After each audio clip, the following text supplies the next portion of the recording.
This is your host Dan once again. It is Tuesday, October 23rd. Gotta swap out my door speakers in the car. The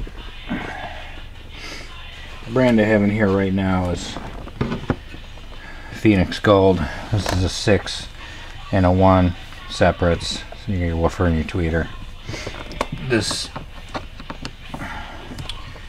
These speakers, when I bought them, they weren't the greatest. They were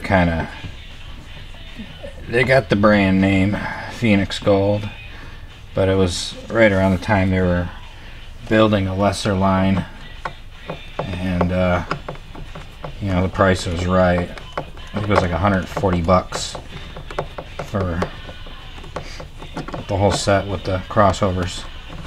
So swapping these out, it's about time. They're just okay. They don't really sound all that good.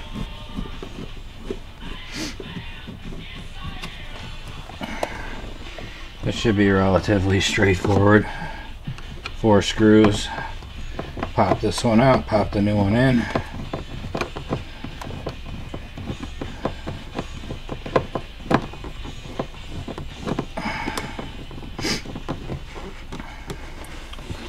Always do this with a screwdriver instead of a drill so you don't damage the speaker.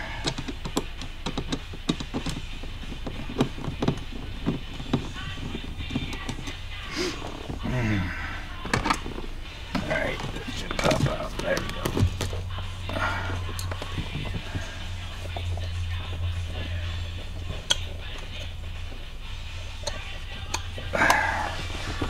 go. So let's see what this was.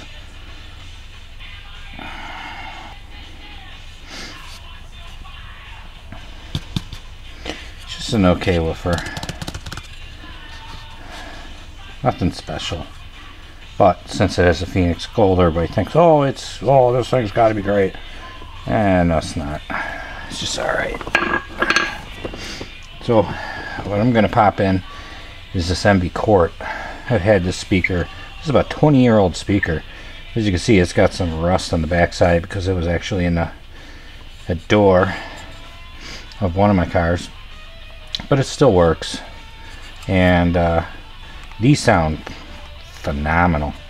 I think this is a QM160, or I can't really remember the model, but I've got this and the matching tweeters for it, so I'm going to put this in the door instead of the other one. Why not? I just got them laying around. So the wiring, where this has the push-on speaker, clip those off because the MB Quart has a little bit of a different hookup on the back.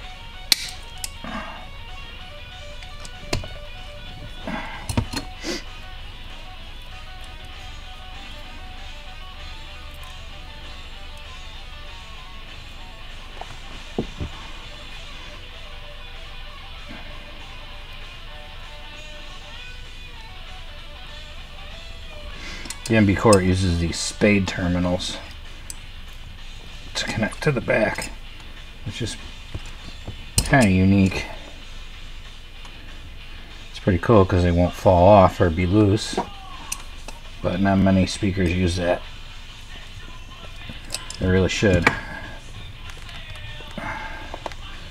Okay, so my positive is the thicker square wire.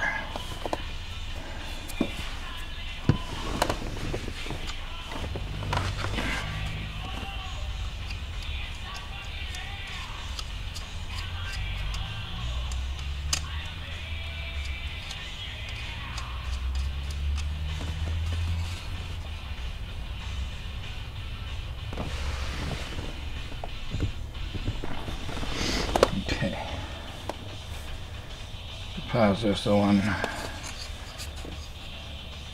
Positive's on the left.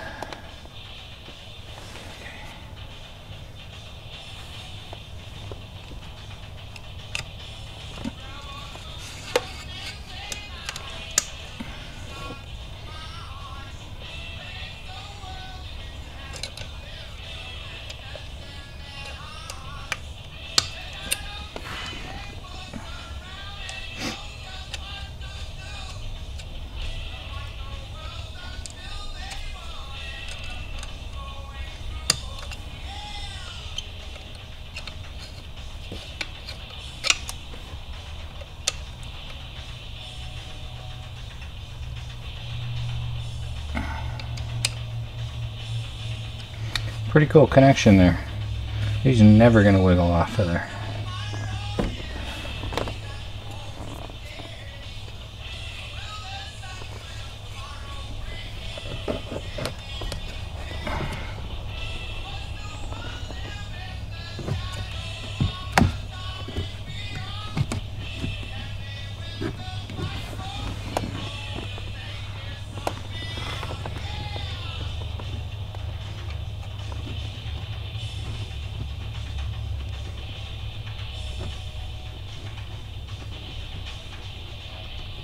Get in the hole.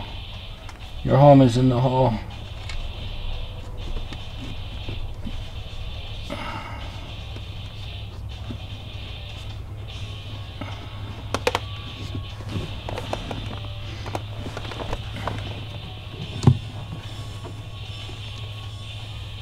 This is why I'm starting these by hand, because you don't want to use the screwdriver, because that's usually, this is the stage of where you usually damage a speaker. And I don't want to break these.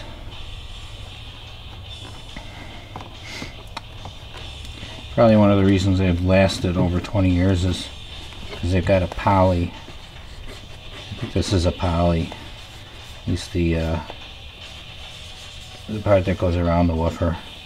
If that was like a foam, it'd probably be all rotted out by now.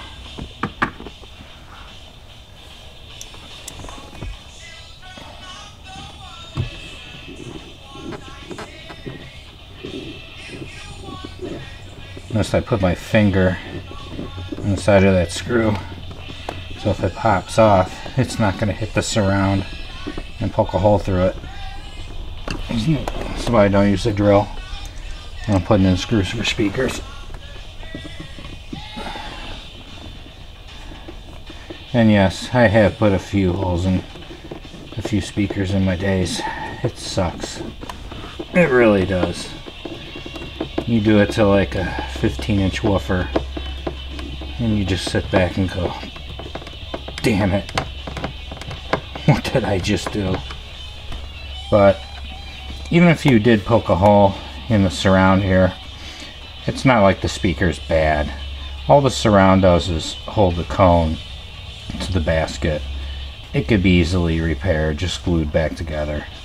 I mean, it doesn't look pretty, especially on something like a big set of woofers where you want to show them off to all your buddies, and somebody points out, hey, what's that hole there for?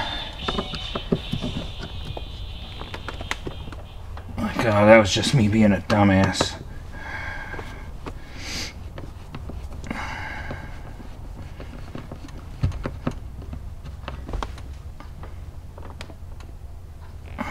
Okay. Just double check that top one. Okay. Alright, so we're in. Got the old, or new, old, or old new, or whatever it is, MB Quart's here in the door. So this should step it up a little bit.